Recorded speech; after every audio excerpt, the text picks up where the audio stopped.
ओम शांति। आज बाबा के 10-7-20 के महावाक्य हैं। सबसे पहले हम मुरली का सारांश सुनेंगे और समझेंगे। आज विशेष बाबा ने ये बताया है कि हमें इस पढ़ाई से पहले शांति धाम और फिर सुखधाम जाएंगे। यही हमारा एम ऑब्जेक्ट यानी लक्ष्य है। सभी को साक्षी होकर देखना है कि इस समय टोटल ड्रामा में दुख की सीन चल रही है। कोई को सुख है तो भी वो कागविष्ठा समान क्षणिक या अल्पकाल का है। बाप जब तक न आए तब तक दुखधाम से सुखधाम कैसे बने। बाप आते हैं सबको ले जाने, फिर चक्र फिरता है। बाप अभी देवी राज्य की स्थापना करते हैं ब्रह्मा द्वारा। भगवान का श्रीमत देने का पार्ट अभी संगम पर चल रहा है। हमें साक्षी होकर स्वयं और दूसरे के पुरुषार्थ को देखना है और अंत में स्व चेकिंग के लिए बाबा ने कहा, स्व से पूछो कि मेरे में कोई अवगुण तो नहीं है। हम कहाँ तक खुशी में रह सकते हैं और अंतर्मुख हो अपना चार्ट देखेंगे तो जो भूल होती है वो महसूस करेंगे और पश्चाताप कर सकेंगे। जैसे कि योग बल से अपने आप को स्वयं को माफ़ी देनी है। बाकी बाप कोई क्षमा नहीं करता है। स्व की चेकिंग करके भूल हुई है तो स्वयं पश्चाताप करके स्वयं को माफ़ी दिलानी है। बाकी बाप क्षमादान नहीं देते हैं। अब हम मुरली की शुरुआत करेंगे। मीठे बच्चे, तुम इस पढ़ाई से अपने सुखधाम में जाते हो वाया शांतिधाम। यही तुम्हारी एम ऑब्जेक्ट है। यह कभी नहीं भूलनी चाहिए। आज का प्रश्न है, तुम बच्चे साक्षी होकर इस समय ड्रामा की कौन सी सीन देख रहे हो। तुम बच्चे साक्षी होकर इस समय ड्रामा की कौन सी सीन देख रहे हो। बाबा का उत्तर है, इस समय ड्रामा में टोटल दुख की सीन है। अगर किसी को सुख है तो भी अल्पकाल कागविष्ठा समान, बाकी दुख ही दुख है। तुम बच्चे अभी रोशनी में आए हो, जानते हो सेकंड बाय सेकंड बेहद सृष्टि का चक्र फिरता रहता है। एक दिन न मिले दूसरे से। सारी दुनिया की एक्ट बदलती रहती हैं, नई सीन चलती रहती हैं। डबल ओम शांति। एक, बाप स्वधर्म में टिके हुए हैं। दूसरा, बच्चों को भी कहते हैं अपने स्वधर्म में टिको और बाप को याद करो। और कोई ऐसे कह न सके कि स्वधर्म में टिको। तुम बच्चों की बुद्धि में निश्चय है। निश्चय बुद्धि विजयंती। वही विजय पाएंगे। काहे की विजय पाएंगे। उत्तर बताया, बाप के वर्षे की विजय। स्वर्ग में जाना यह है बाप के वर्षे की विजय पाना। बाकी है पद के लिए पुरुषार्थ। स्वर्ग में जाना तो जरूर है।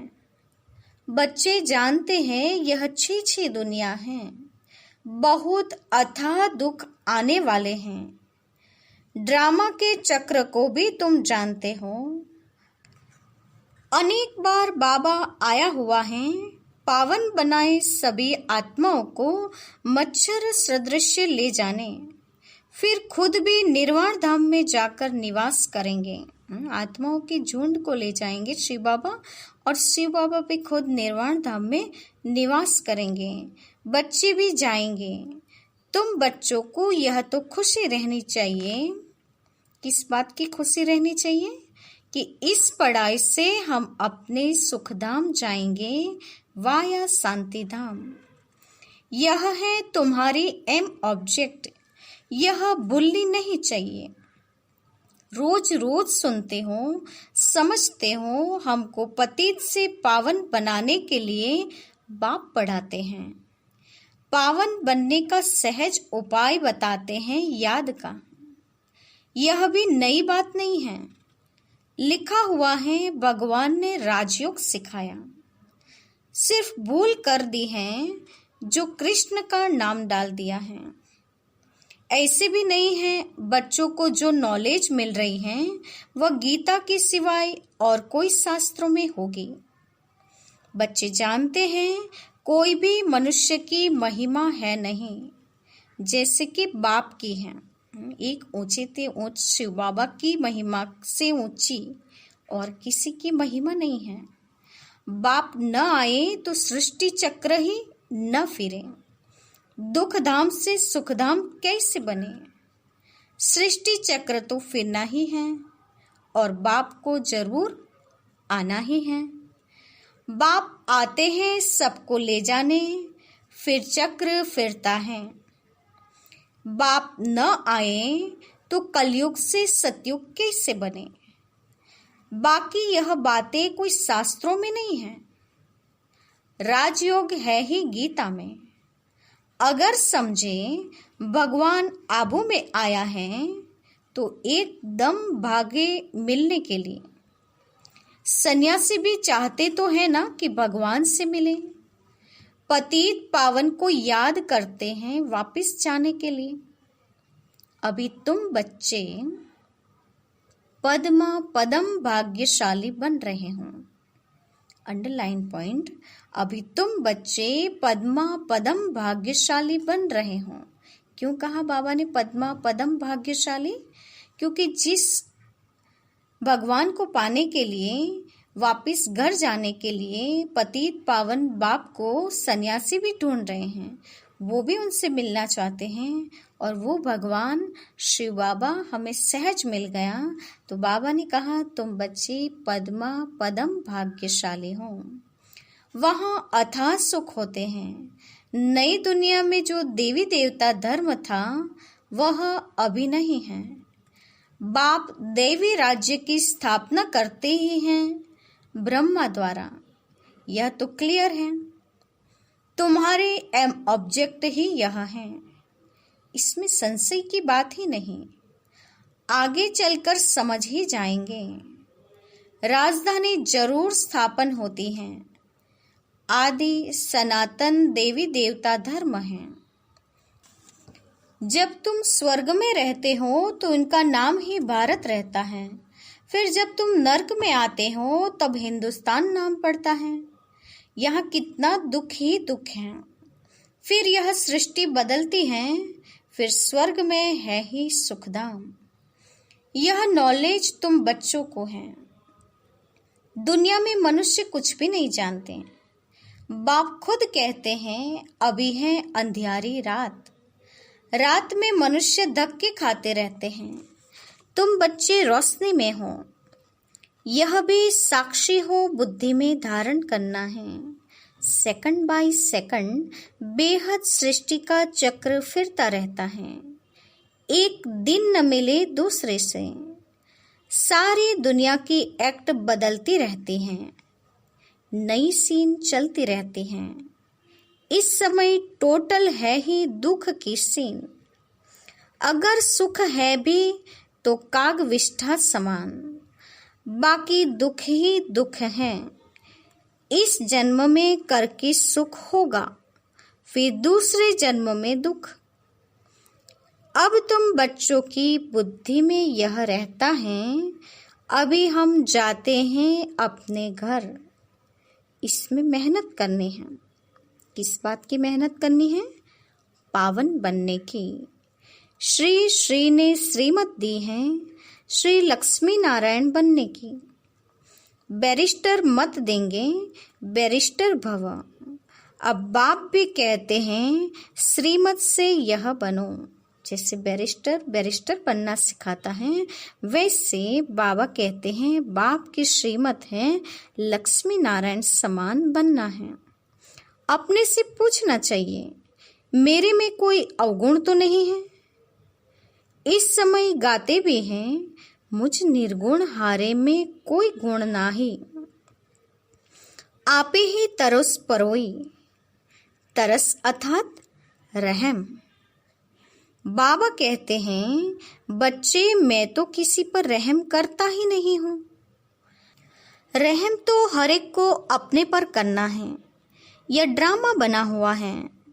बेरहमी रावण तुमको दुख में ले आते हैं। यह भी ड्रामा में नोंद है। इसमें रावण का भी कोई दोष नहीं है। बाप आकर सिर्फ राय देते हैं, यही उनका रहम है। बाकी यह रावण राज्य तो फिर भी चलेगा। ड्रामा तो अनादि है। न रावण का दोष है न मनुष्यों का दोष है। चक्र तो फिर नहीं है। रावण से छुड़ाने के लिए बाप युक्तियां बताते रहते हैं। रावण मत पर तुम कितना पापात्मा बने हो। अभी पुरानी दुनिया है, फिर जरूर नई दुनिया आएगी। चक्र तो फिरेगा ना। सतयुग को फिर जरूर आना है। अभी है संगम युग। महाभारत लड़ाई भी इस समय की है। विनाश काले विपरीत बुद्धि विनशन्ति, यह होने का है। और हम विजयंती स्वर्ग के मालिक होंगे। बाकी सब होंगे ही नहीं। यह भी समझते हो, पवित्र होने बिगर देवता बनना मुश्किल है। अब बाप से श्रीमत मिलती है श्रेष्ठ देवता बनने की। ऐसी मत कभी मिल न सके। श्रीमत देने का उनका पाठ है संगम पर। और कोई में तो यह ज्ञान ही नहीं है। भक्ति माना भक्ति, उनको ज्ञान नहीं कहेंगे। रूहानी ज्ञान ज्ञान सागर रूह ही देते हैं। उनकी ही महिमा है ज्ञान सागर, सुख का सागर। बाप पुरुषार्थ की युक्तियां भी बताते हैं। ये ख्याल रखना चाहिए कि अभी फेल हुए तो कल्प कल्पांतर फेल होंगे। बहुत चोट लग जाएगी। श्रीमत पर न चलने से चोट लग जाती है। ब्राह्मणों का झाड़ बढ़ना भी जरूर है। इतना ही बढ़ेगा जितना देवताओं का झाड़ है। तुमको पुरुषार्थ करना और कराना है। सैपलिंग लगती रहेगी, झाड़ बड़ा हो जाएगा। तुम जानते हो अभी हमारा कल्याण हो रहा है। पतित दुनिया से पावन दुनिया में जाने का कल्याण होता है। तुम बच्चों की बुद्धि का ताला अभी खुला है। बाप बुद्धिवानों की बुद्धि है ना। अभी तुम समझ रहे हो, फिर आगे चल देखना किस किस का ताला खुलता है। यह भी ड्रामा चलता है, फिर सतयुग से रिपीट होगा। लक्ष्मी नारायण जब तख्त पर बैठते हैं तब संवत शुरू होता है। तुम लिखते भी हो 1 से 1250 वर्ष तक स्वर्ग। कितना क्लियर है। कहानी है सत्यनारायण की, कथा अमरनाथ की है। तुम अभी सच्ची सच्ची अमरनाथ की कथा सुनते हो, उसका फिर गायन चलता है। त्योहार आदि सब इस समय के हैं। नंबर 1 पर्व है शिव बाबा की जयंती। कलयुग के बाद जरूर बाप को आना पड़े दुनिया को चेंज करने। चित्रों को कोई अच्छी रीति से देखें। कितना पूरा हिसाब बना हुआ है। तुमको यह खातरी है, जितना कल्प पहले पुरुषार्थ किया है उतना करेंगे जरूर। साक्षी हो, औरों को भी देखेंगे। अपने पुरुषार्थ को भी जानते हैं। तुम भी जानते हो। स्टूडेंट अपनी पढ़ाई को नहीं जानते होंगे। दिल खाएगी जरूर कि हम इस सब्जेक्ट में बहुत कच्चे हैं, फिर नापास हो जाते हैं। इम्तिहान के टाइम जो कच्चे होंगे उनकी दिल धड़कती रहेगी। तुम बच्चे भी साक्षात्कार करेंगे, परंतु नापास तो हो ही गए। क्या कर सकते हैं। स्कूल में नापास होते हैं तो संबंधी भी नाराज, टीचर भी नाराज होता है। कहेंगे हमारे स्कूल से कम पास हुए तो समझा जाएगा कि टीचर इतना अच्छा नहीं, इसलिए कम पास हुए। बाबा भी जानते हैं सेंटर्स पर कौन कौन अच्छी टीचर हैं, कैसे पढ़ाती हैं, कौन कौन अच्छी रीति पढ़ाकर ले आती हैं, सब मालूम पड़ता है। बाबा कहते हैं बादलों को लाना है, छोटे बच्चे को ले आएंगे तो उनमें मोह रहेगा। अकेला निकलकर आना चाहिए तो बुद्धि अच्छी रीति लगी रहे। बच्चों को तो वहां भी देखते रहते हैं। बाप कहते हैं यह पुरानी दुनिया तो कब्र दाखिल होनी है। नया मकान बनाते हैं तो बुद्धि में रहता है ना कि हमारा नया मकान बन रहा है। धंधा आदि तो करते रहते हैं, परंतु बुद्धि नए मकान तरफ रहती है। चुपकर तो नहीं बैठ जाते। वह है हद की बात, यह है बेहद की बात। हर कार्य करते हुए स्मृति रहें कि अभी हम घर जाकर फिर अपनी राजधानी में जाएंगे तो अपार खुशी रहेगी। बाप कहते हैं बच्चे अपने बच्चों आदि की संभाल भी करनी है, परंतु बुद्धि वहाँ लगी रहे। याद न करने से फिर पवित्र नहीं बन सकते। याद से पवित्र और ज्ञान से कमाई। यहाँ तो सब है पतित, दो किनारे हैं। बाबा को खिवैया कहते हैं, परंतु अर्थ नहीं समझते। तुम जानते हो बाप उस किनारे ले जाते हैं। आत्मा जानती है हम अब बाप को याद कर बहुत नजदीक जा रहे हैं। खिवैया नाम भी अर्थ सहित रखा है ना। यह सब महिमा करते हैं, नैया मेरी पार लगाओ प्रभु। सतयुग में ऐसे कहेंगे क्या?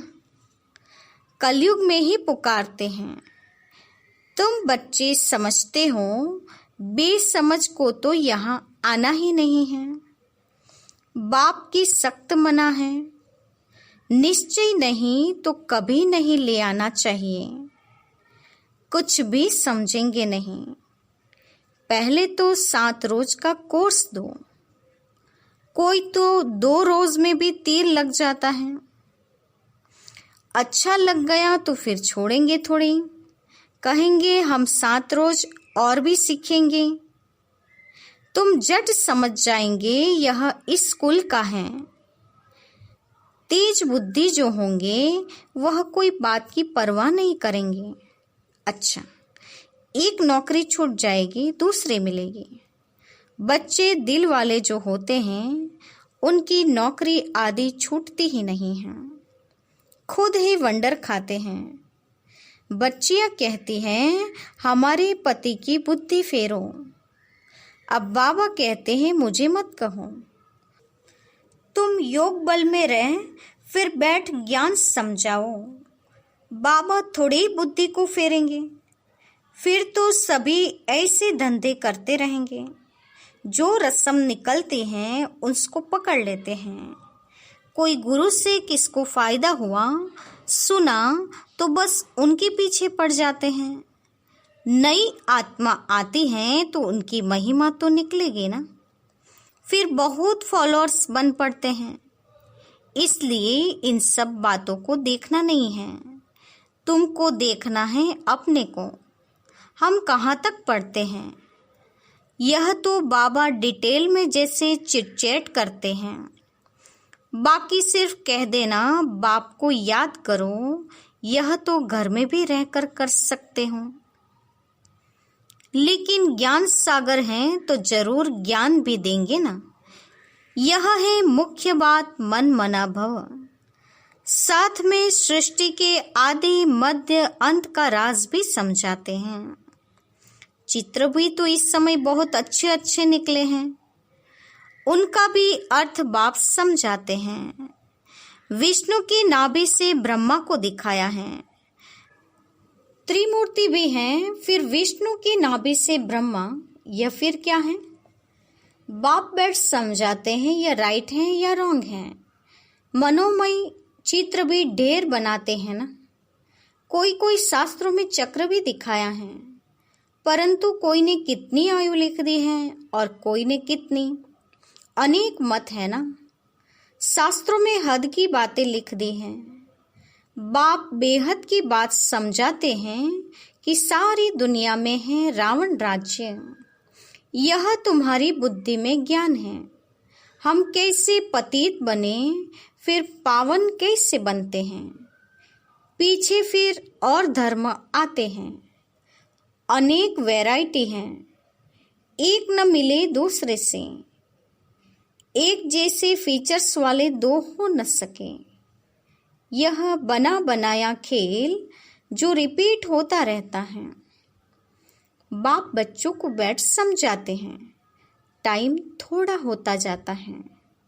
अपनी जांच करो, हम कहाँ तक खुशी में रहते हैं। हमको कोई विकर्म नहीं करना है। तूफान तो आएंगे। बाप समझाते हैं, बच्चे अंतर्मुख होकर अपना चार्ट रखो तो जो भूलें होती हैं उनका पश्चाताप कर सकेंगे। यह जैसे योग बल से अपने को माफ करते हैं। बाबा कोई क्षमा करते हैं या माफी देते हैं? नहीं। ड्रामा में क्षमा अक्षर ही नहीं है। तुमको अपनी मेहनत करनी है।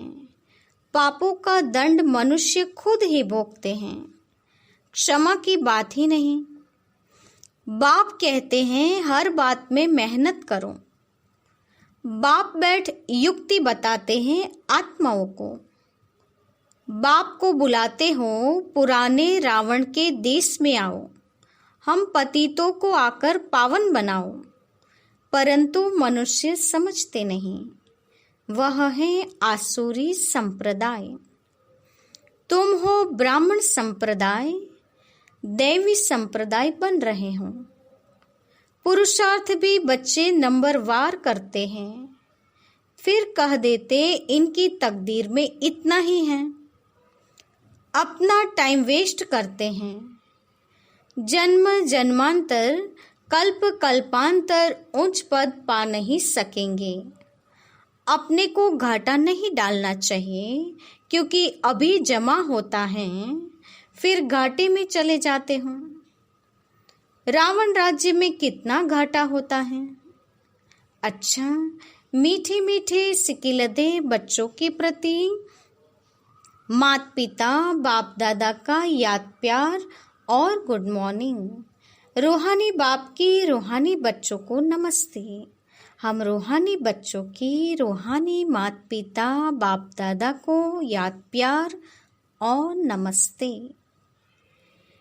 पूरी मूल्य का धारणा युक्त मुख्य सार। पहली पॉइंट, अंतर्मुखी बन अपनी जांच करनी है। जो भी भूलें होती हैं उनका दिल से पश्चाताप कर योग बल से माफ करना है। अपनी मेहनत करनी है। दूसरी पॉइंट, बाप की जो राय मिलती है उस पर पूरा चलकर अपने ऊपर आपे ही रहम करना है।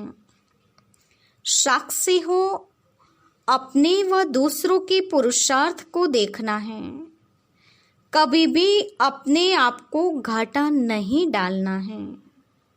आज का वरदान है, निरंतर याद द्वारा अविनाशी कमाई जमा करने वाले सर्व खजानों के अधिकारी भव। निरंतर याद द्वारा अविनाशी कमाई जमा करने वाले सर्व खजानों के अधिकारी भव।